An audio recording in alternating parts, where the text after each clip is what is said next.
The Pod Meets World podcast takes you back in time to 1993 for the ultimate Boy Meets World rewatch. Join original cast members Danielle Fishel, Will Friedle, and Ryder Strong as they relive every episode, sharing memories, behind-the-scenes info, and more. None of us have seen an episode since it aired back in the 90s, so we'll be witnessing our middle part haircuts, hooded t-shirts, and teenage overacting for basically the first time right along with you. Listen to Pod Meets World on the iHeartRadio app, Apple Podcasts, or wherever you get your podcasts.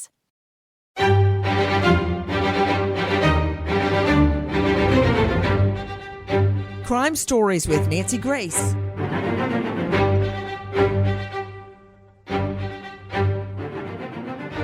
A gorgeous 28-year-old mom-to-be vanishes seemingly into thin air. What happened to Jennifer?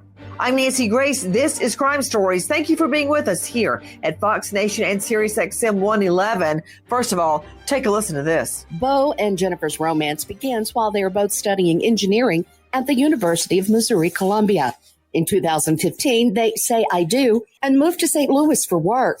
Jennifer Rothwell is a chemical engineer at MECS Inc. in Chesterfield. Beau Rothwell works at Ambitech, now called Zachary Engineering, in the St. Louis area. Soon, the couple turns their eyes on becoming parents. And just 1 year later, they get the good news. A baby is on the way. It sounds like a dream come true.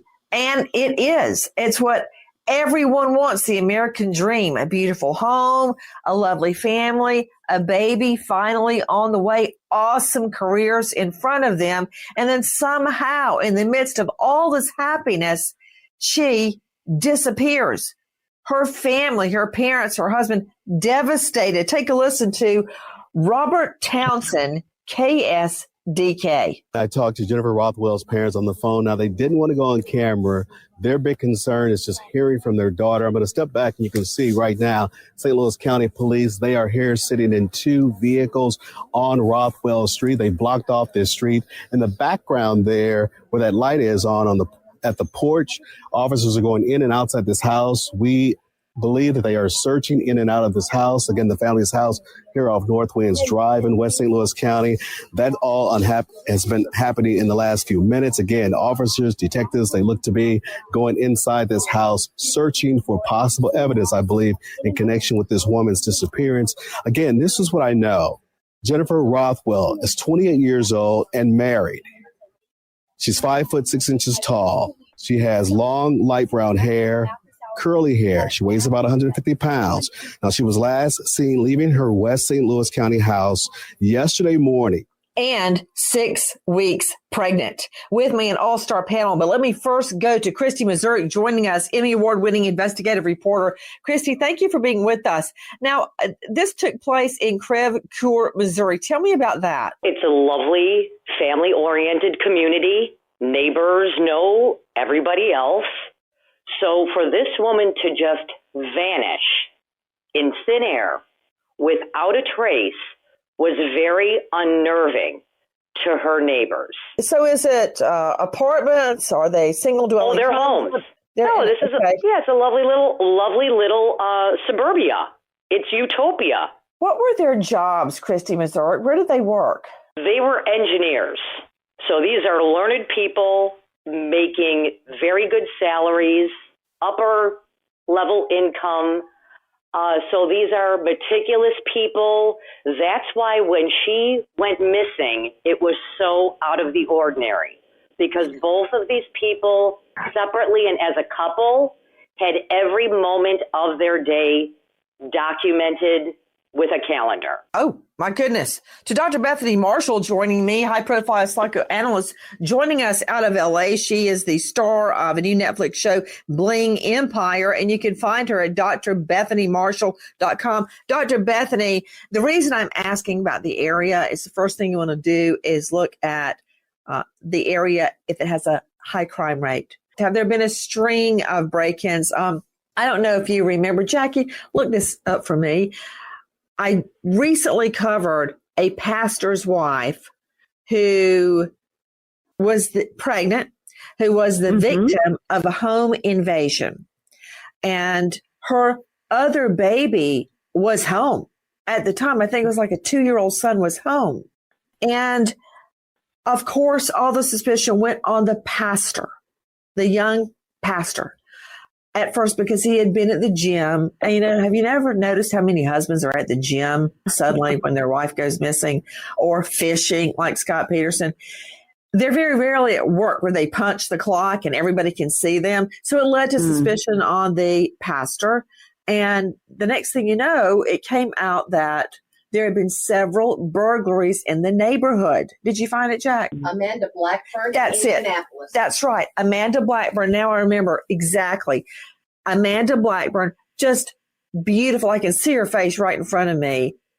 And everyone was questioning the pastor because of his early morning gym trip. It turned out to be this group of burglars. And they wouldn't even get very much. They get like a TV or a DVD player. They broke into her home, and I think the door was unlocked, Bethany, as I recall, and murdered her so she wouldn't be a witness. Awful. So that's why I'm saying, what kind of an area is it? High crime, low crime? But I also find it interesting what Christy Mazurek said, that these two, I'm talking about Jennifer and husband Beau, they're about to have their baby, young, in love, the whole thing. They're so meticulous. It's very rare that you see in a low crime area someone just go missing. Now, if she left the area on her way to work or on her way to the grocery store, that changes the whole scenario. But you don't see a lot of people just vanish when they're the kind of person that has day and date, every hour accounted for. Nancy, this is a beautiful young woman, a high-level professional. She is an engineer. She works in a business or in a company with many other people. And one of the first things I would wonder is, had somebody fallen in love with her? Was somebody obsessed with her? Did she have a stalker? Somebody who is making advances to her or wanting to spend time with her? I think that's the first thing I would look at. Who are her friendships? What's going on in her computer? Who did she spend time with? The second thing is this. She's pregnant. What do you think? She's going out to bars at night? 6 weeks. 6 weeks. That's still pregnant. She's not showing You yet. do know I threw up every single day of my pregnancy, starting at about some guy every day. I have news for you, Nancy. Some guy who's stalking her, who has a crush on her, is not going to care that she's throwing up every day. And okay, thank you for that visual. But you know what you said? You said something really interesting. Let me throw this to Matthew Mangino joining us, high-profile criminal defense attorney out of Newcastle, Pennsylvania, former district attorney in Lawrence County. And the reason I emphasize that is you cannot be the district attorney or an assistant district attorney without trying a lot of cases. He knows his way around a courtroom. Former parole board member. I don't like that one bit, parole. Author of The Executioner's Toll. You can find him at mattmangino.com. Matthew, when Dr. Bethany said they're highly trained, highly learned engineers, that is a very exact science. And Bethany also said she works with a lot of people, which is true for engineers. In my mind, I thought she works with a lot of men. That's true. That's a male-dominated occupation. And when you work with a lot of men, that heightens the likelihood that one of them is going to get a crush on you. Well, yeah, that's certainly a possibility. And that's something that I'm sure the police would consider immediately upon learning of her disappearance. Obviously, we know from news accounts that they're searching the home, which is the first place that they're going to look when someone comes up missing. As you mentioned earlier, the preacher, unfortunately, they're going to look to people who have close contact with her. They're going to look to the husband immediately just to make sure that there's some basis for not looking further at him. They want to eliminate the husband first thing, first of all, but they're looking in the home, so we know that there might be some information there that they're interested in.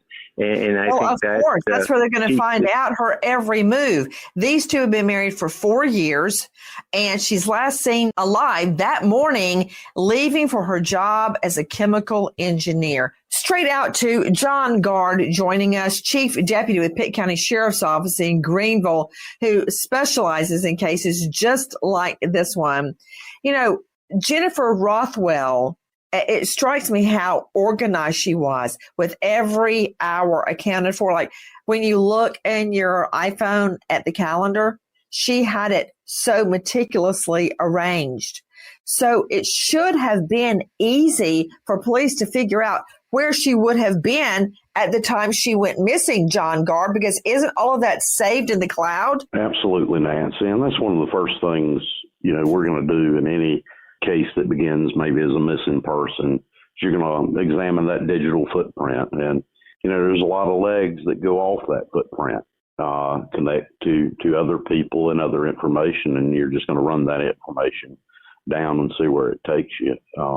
Sounds like the police did what we normally do in cases like that, and did a really, really good job, learning a lot in hindsight, as I'm sure the investigators working the case saw, firsthand. But there was a lot of planning, not only, in her daily life and what Jennifer did. She certainly lived by a calendar. So what I'm trying to say, Dr. Bethany Marshall, and, for Pete's sake, people, I'm a JD, not a DDS. I don't know how to pull a tooth, but I'll try it one more time. Bethany, I'm about to declare you a hostile witness because you know what we're talking about. Yes. But I can't get the answer out of you. So I'm now going to have to cross-examine you. I'm sorry. Dr. Bethany, isn't it true that at no time has it ever been alleged Jennifer Rothwell was, let's just say, a drug addict? Yes, no. It has not been alleged.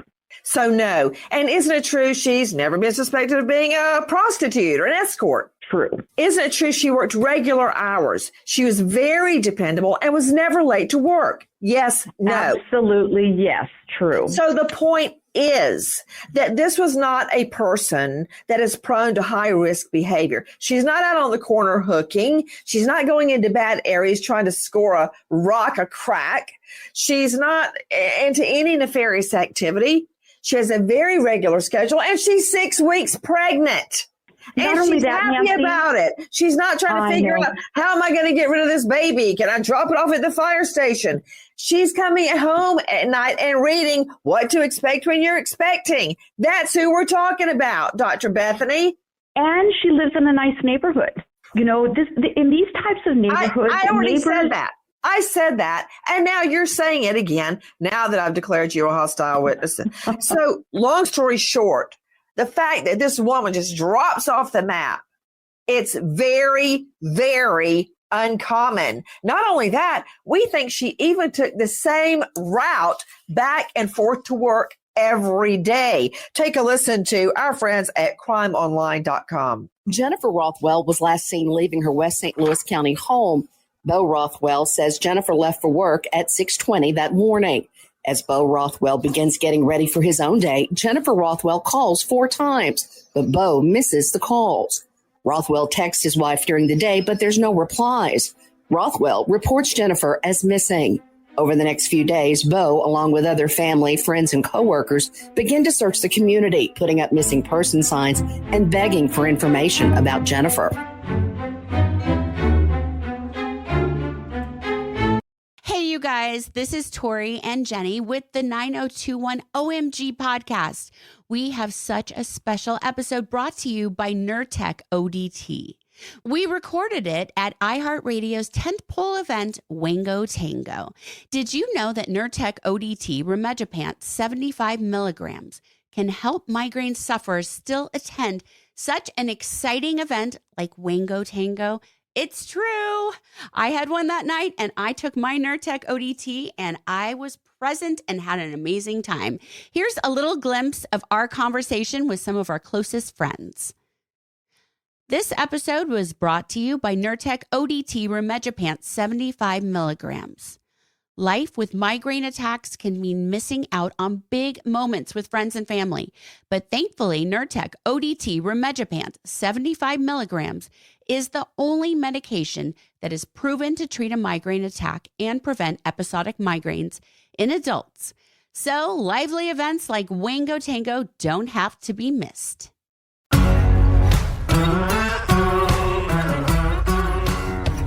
Crime Stories with Nancy Grace.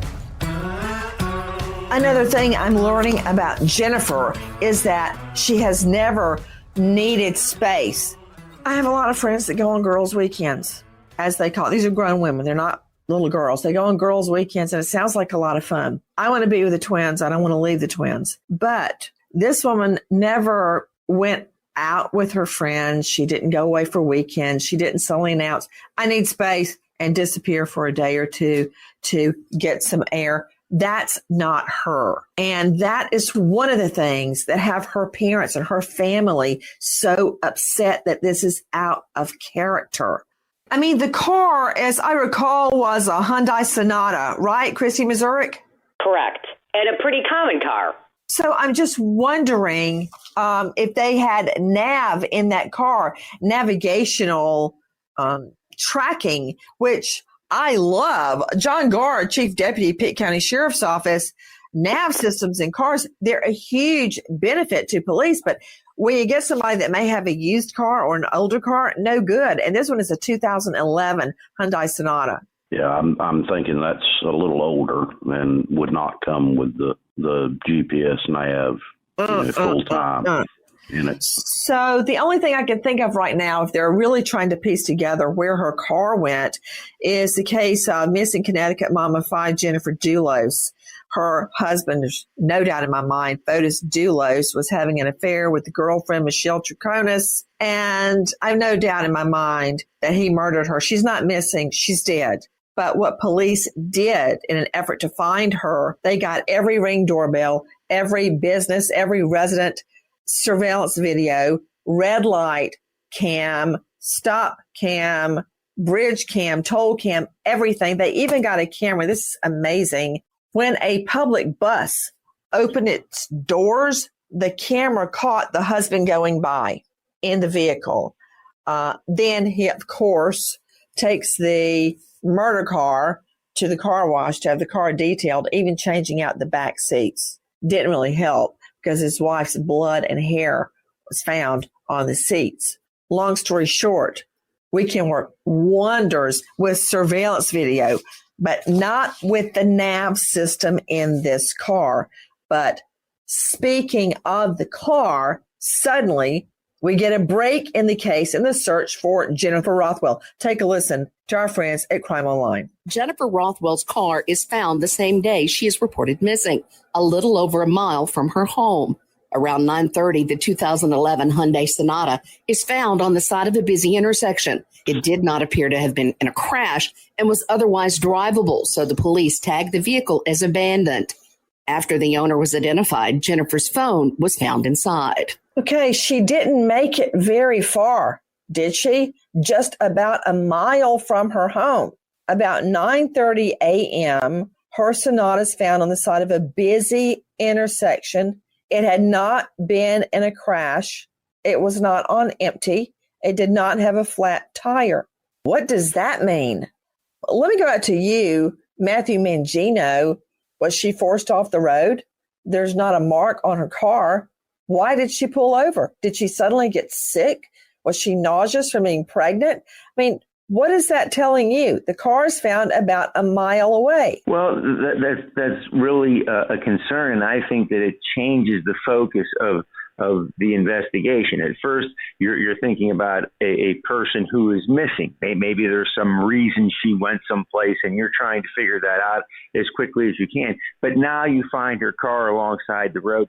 That changes the dynamics of this investigation. Now it appears that something sinister may have happened here. And again, this is where I think you begin to grab videotape that you can from neighboring businesses. You said it was a busy intersection. You start looking at all those possibilities of gaining additional information. But I think that finding this car a mile away without any damage or it's not incapacitated in some way, but it does point to something nefarious. Very nefarious. Nancy, do you remember that case? I was just going to go to you. Go ahead, Dr. Bethany.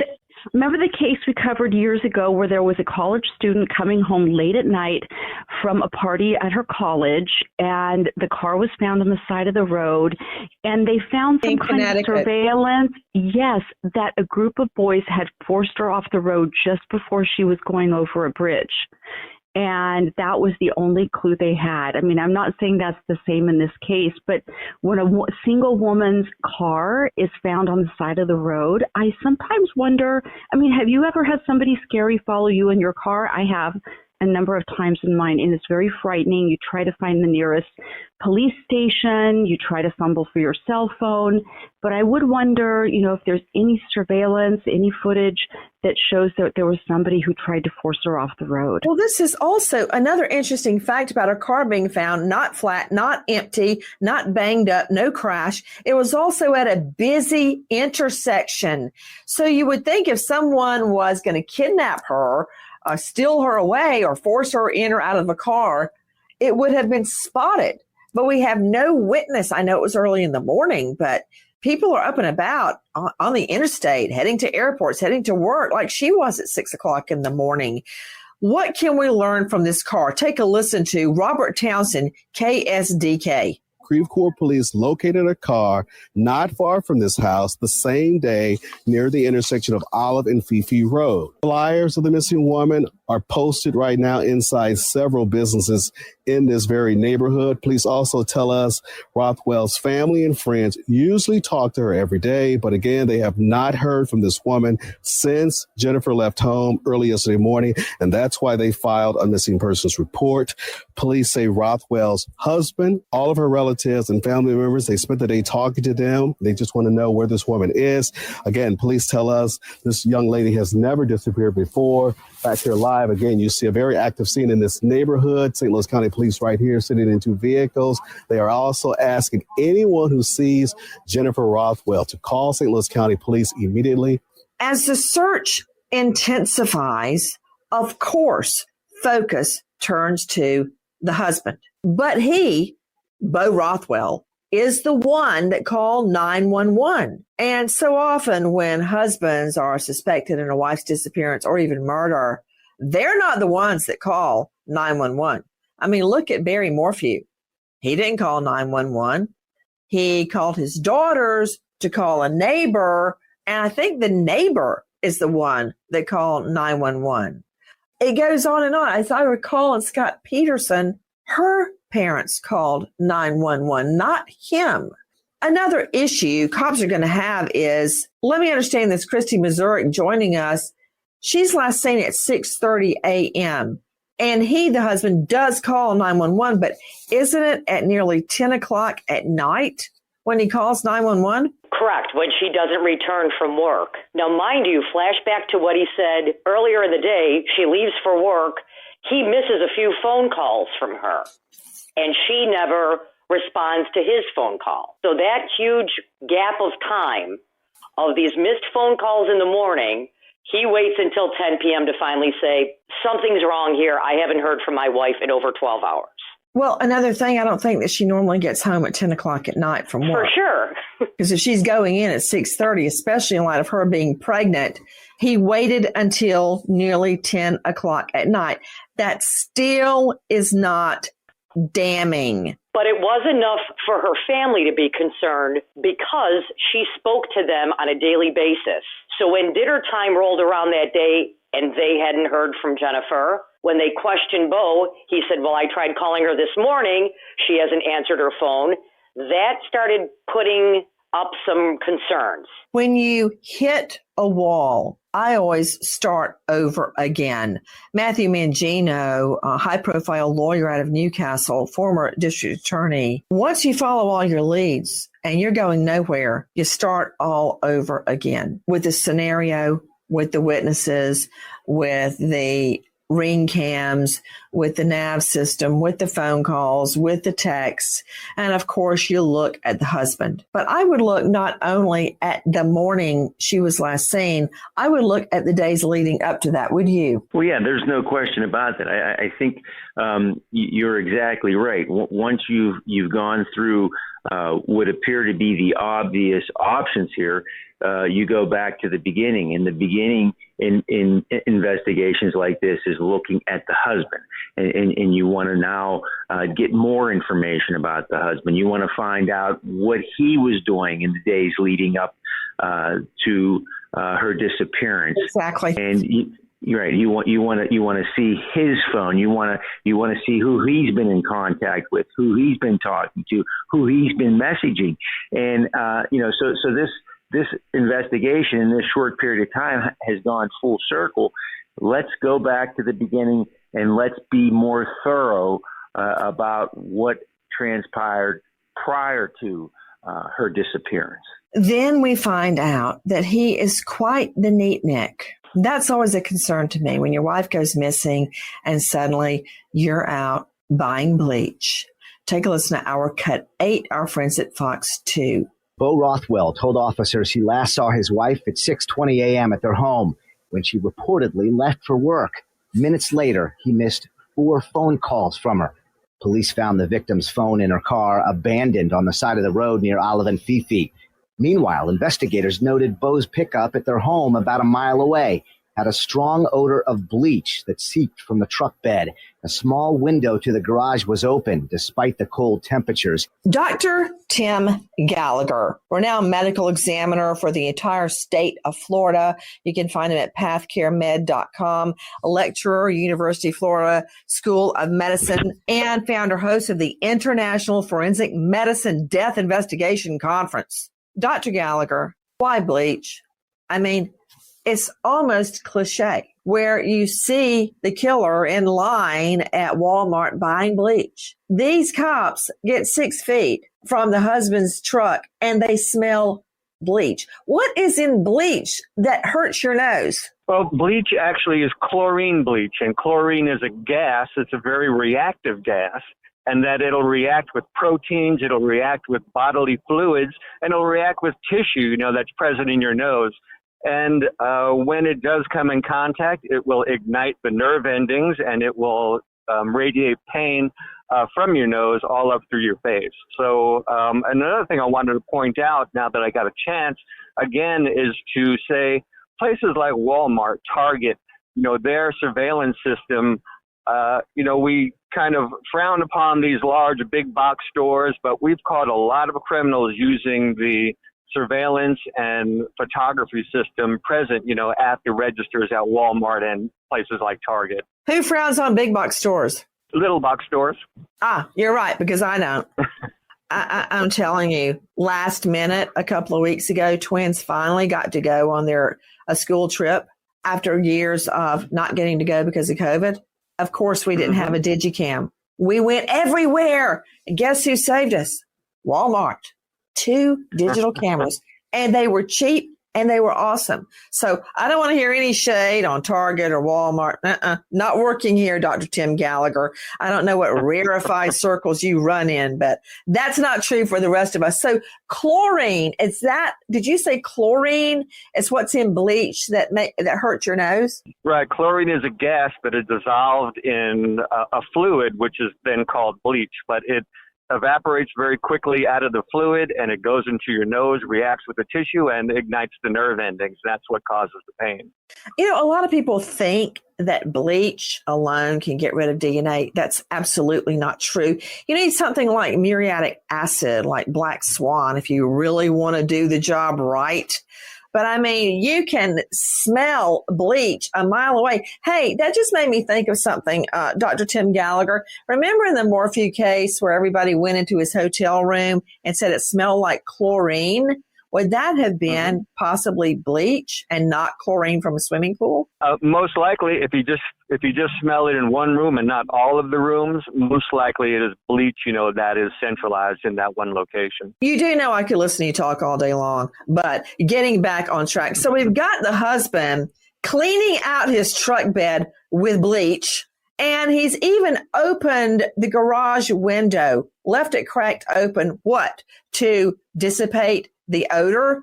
Odor of what? But then we find out about a list. Dr. Bethany Marshall, there's such thing as being too organized. Take a listen to our Cut 9, our friends at Fox 2. Beau Rothwell's list of pros and cons about his mistress. Rothwell wrote it on a work notebook dated 5 months before the murder. Pluses indicating the pros like better sex life, more respect, fresh start. Then he wrote, is the cost too high? Under cons indicated by a minus sign, half my assets, money, trust is shaken, tainted, my family disappointment, and take on her kid with his probs. The list did not mention killing anyone. Wow. Christy Mazurek, a list made out of pros and cons, whether he should keep the wife or get rid of her. Do you remember those old Geritol commercials that would run during Lawrence Welk, where the husband at the end would say, I think I'll keep her. Even as a little girl, that just rubbed me the wrong way, but I didn't know why. He made a list of pros and cons about keeping his wife or what? Trading her in? Marriage or mistress. That was his dilemma. Can we talk about the mistress? What did you just say? Go ahead. I'm listening. Marriage or mistress, because that list really puts investigators on the trajectory, looking further into his phone, who he was talking to, how long he was talking to them, and what exactly he was saying. And then they uncover this whole sordid affair he was having with another woman and some very eye-opening text messages to this woman just before Jennifer goes missing. Okay, wait. Tell me about the text messages. Well, as we was saying, he was debating marriage or mistress. He claims he was feeling guilty about having this affair and wanted to come clean to his wife. So he and his mistress start texting back and forth, and he said, well, we have three options. Option one is to end things altogether and stop chatting. Option two, I'll admit the affair to Jennifer and get a divorce. Option three, because now Jennifer's pregnant, and he knows this, see if a miscarriage or, quote, something happens, in which case Beau would leave Jennifer for her. And it's that comment or something happens that police focus on. So now we learn not only did he make a pro and con list. To Dr. Bethany Marshall, very quickly, I would hate to think that you could reduce a marriage and a pregnancy down to a pros and cons list. Marriage or mistress, you know what's missing out of this list is his emotions towards either one of these two women. There's nothing about his wife being beautiful. What about the unborn child? The unborn child is not really mentioned. His family, anything emotional about the people in his life. He does mention loss of respect, but that's very self-referential, and it just has all to do with him. There's nothing about loving or being attached to anybody else but himself.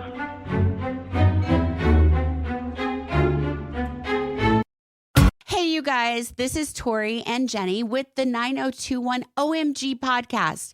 We have such a special episode brought to you by Nurtec ODT.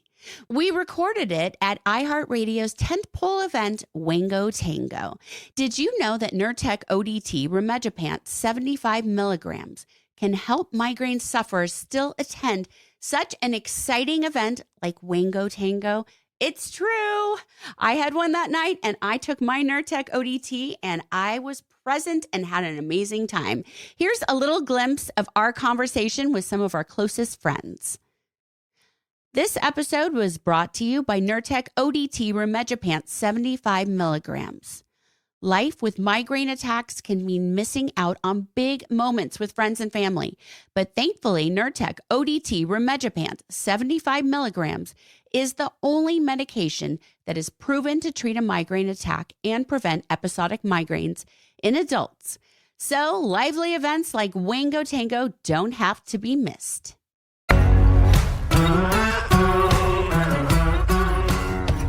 Crime Stories with Nancy Grace. Guys, as it continues on, there is another big break in the case. Take a listen to our friends at KSDK. St. Louis County Police tells me that today they went back to the area that they were last night, hoping that the daylight can help them find any new sort of evidence. St. Louis County Police Chief John Belmar says the rain made it even harder to search. This major operation was off the roadway of US 61, just north of KK. But after 6 hours of looking, they found the body of a white adult female at 11:15 last night along US 61 near Quiver River State Park. They believe it is Jennifer Rothwell's body. The body has been found, Dr. Tim Gallagher, a medical examiner for the state of Florida, out in the elements. many days have passed. How will that affect making an ID of her and determining COD, cause of death? Well, it shouldn't really impact the cause of death too much. Most likely, if she was killed via a sharp blow or a bullet wound or a knife, that will be preserved, whether or not the body is decomposed or not. But identifying her through dental records or through other medical records should be fairly straightforward if she does have existing medical records. And I believe it was mentioned that she was 6 weeks pregnant. So a recovery of the fetus and then dating the fetus to 6 weeks could also assist in positively identifying her. Facebook messages between the husband and his girlfriend show he was very upset when he discovered she was pregnant. Take a listen to our friends at KMOV. He and Jennifer meeting at the University of Missouri, later getting married, struggling to have children, and then his affair. When she told him she was pregnant, he said it was an awkward moment.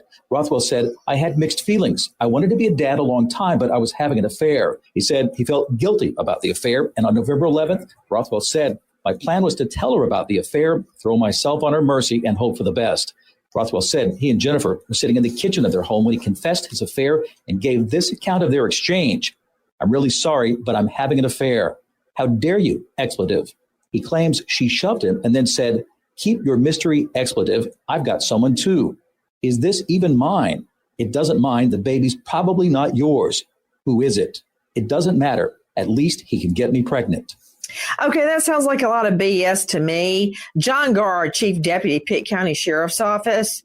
It sounds to me like he's trying to place blame on Jennifer and somehow drag her through the mud. He's clearly having an affair. He's been thinking of pros and cons to stay in the marriage or get rid of his wife. And now, even after her body has been found, she's been stripped naked. Her head is covered with a plastic bag. She's been tied up, I guess, to make this look like a stranger did it. He's now trying to state, oh, it wasn't my baby. Well, we can figure that out from the postmortem. You're exactly right. And I think a theme that you brought up, Nancy, and what we're hearing is just the selfishness. I mean, did this in fact happen? I mean, I'm right there with you on that. I mean, again, this line of thinking or him saying occurred only benefits one person, which is him. Kind of a common theme. He does put a lot of time into a lot of activities post-crime. If I can jump in about this. Go ahead. In domestic homicide and domestic abuse situations, when you interview the man, notoriously they have little to no idea of what's really going through the woman's mind. No idea. They mischaracterize their partners all the time, and they mischaracterize them in a negative direction. And so, he's trying to cover up the crime, but he's also really a disturbed, toxic, abusive individual who probably had no idea what his wife was thinking all throughout the marriage. Nancy, and if I can jump in, police did figure out what Jennifer Rothwell was thinking just days before she went missing. Remember, her phone was found in the abandoned car. And one of her most recent Google searches was, what to do if your husband is upset you are pregnant. That should have led them to hone in on him immediately. Isn't it true, Dr. Bethany, that the number one cause of death amongst pregnant women is homicide? It's not high blood pressure. It's not a heart attack. It's not eclampsia. It's homicide. That's right, because when the father of the unborn baby finds out the woman is pregnant, often there's a lot of conflicting emotions, such as how much is it going to cost to have this baby?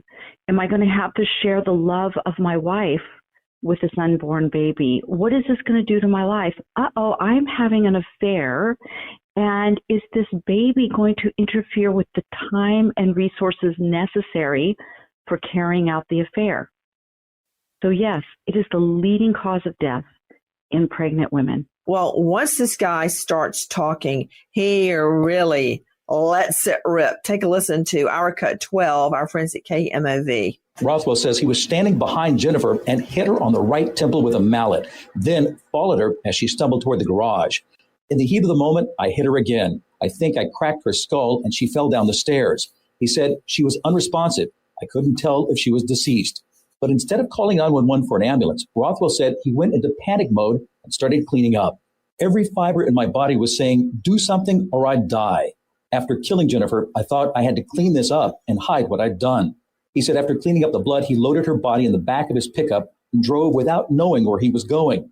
Eventually pulled off the side of the road on Highway 61 near Troy and put her body 20 to 25 feet off the road and covered it with twigs and leaves. And that's not all. He just can't stop talking. Take a listen to our cut 13. He admitted parking her car along Olive Boulevard as part of a scheme to claim she'd gone missing and said he knew it was wrong to deceive her friends, but felt like he had to keep up the facade.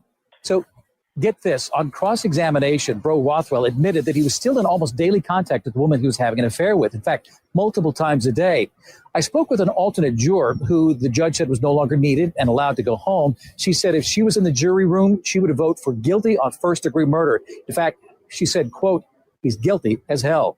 And listen to what we now learn he did to his pregnant wife's body, then making up this lie about the baby belonging to another man. Take a listen to our cut 14 KMOV. The Facebook messages between Beau Rothwell and his girlfriend showed that he was very upset when he found out that his wife was pregnant. This afternoon, detectives presented evidence that there had been a bloody, violent confrontation in the basement of the couple's home. Prosecutors have said that 28-year-old Jennifer Rothwell's skull was crushed. Her body found dumped along Highway 61 near Troy.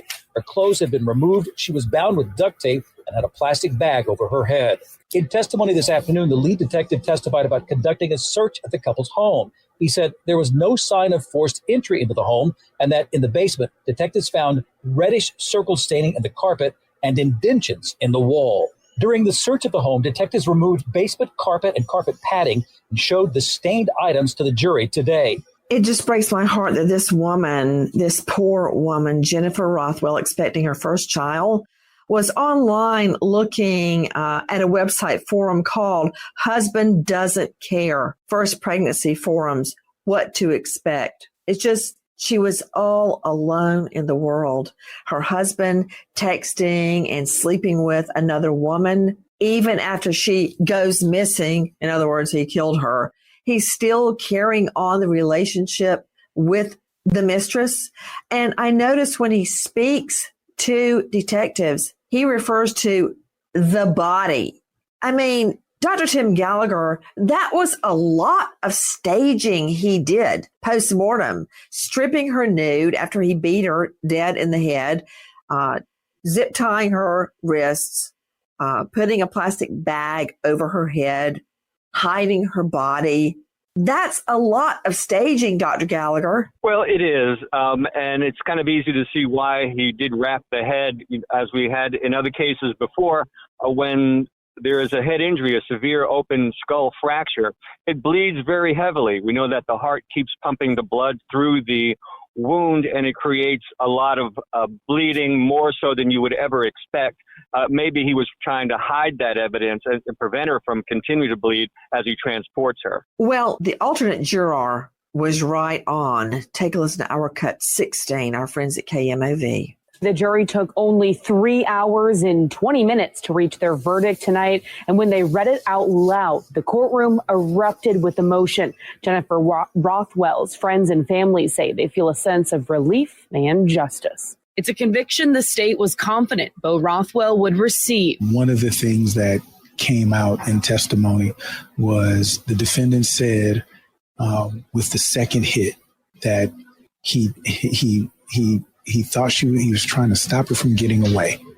And right there you have deliberation. During Beau's testimony early Thursday, he said, "It has haunted me every day since." Beau Rothwell was charged with first-degree murder, tampering with evidence for trying to clean up the crime scene, and abandoning Jennifer's body near Troy, Missouri. Then around 6:30 Thursday, Rothwell was found guilty on all counts, hanging his head in dismay. But throughout the rest of the courtroom, a sense of relief and justice flooded Jennifer's friends and family. They will live forever without her.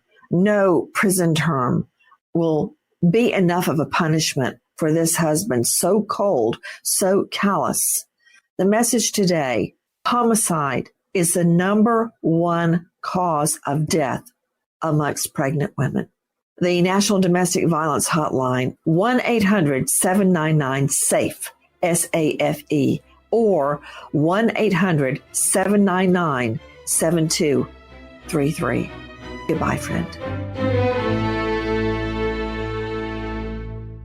The Pod Meets World podcast takes you back in time to 1993 for the ultimate Boy Meets World rewatch. Join original cast members Danielle Fishel, Will Friedle, and Ryder Strong as they relive every episode, sharing memories, behind-the-scenes info, and more. None of us have seen an episode since it aired back in the 90s, so we'll be witnessing our middle part haircuts, hooded t-shirts, and teenage overacting for basically the first time right along with you. Listen to Pod Meets World on the iHeartRadio app, Apple Podcasts, or wherever you get your podcasts.